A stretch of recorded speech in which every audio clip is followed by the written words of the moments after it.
And let's bring in civil rights activist and friend of Jesse Jackson, Pastor Jamal Bryant, for more on that. Pastor Bryant, thanks for coming on. I'm sorry for your loss. I know you've called Reverend Jackson a godfather, a mentor, an advisor, and we hear so much about his activism. How are you remembering him as a friend today?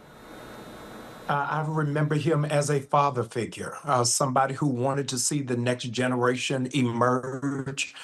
He coming to a national stage fresh out of North Carolina A&T, introduced to Dr. King from his old college professor, Dr. Samuel DeWitt Proctor.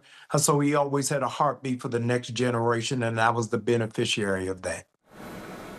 You say you were with him for the last demonstration Reverend Jackson participated in. How do you think he helped shape modern-day activism? He moved it to financial and fiscal responsibility of corporations. What he did with Toyota, what he did with Pepsi, in large measure influenced us in our boycott around Target. And so I hold dearly that his last public protest was standing with me outside of Target, fighting for DEI and for African Americans to have access. What do you think are his biggest contributions to society in America and beyond? I think a terminology very rarely affixed to African Americans is Jesse Jackson was a patriot. He loved this nation and believed it in its best, even at the worst of times. And so when he ran in both 84 and 88, voter registration skyrocketed. From those who felt disenfranchised were moved back into center. The greatest number of African Americans to ascend in politics happened while he was running.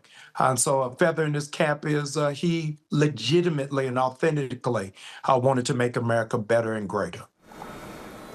At the Rainbow Push Coalition Forum last year, you said we're at a critical point for America right now. What do you mean by that, and how do you see Reverend Jackson's legacy influencing where things go from here? When you look at what is taking place with ICE, when you look at the calling for Haitians and Jamaicans to self-deport, when you look at the bombing that is taking place in Nigeria, when you will consider 300,000 Black women have lost their jobs under this president's administration, it's what Charles Dickens would call the best of times and the worst of times. And Reverend Jackson often said, we never lost a battle we fought in. And so we've got to really roll up our sleeves and get back into the fight. Pastor Jamal Bryant, thank you.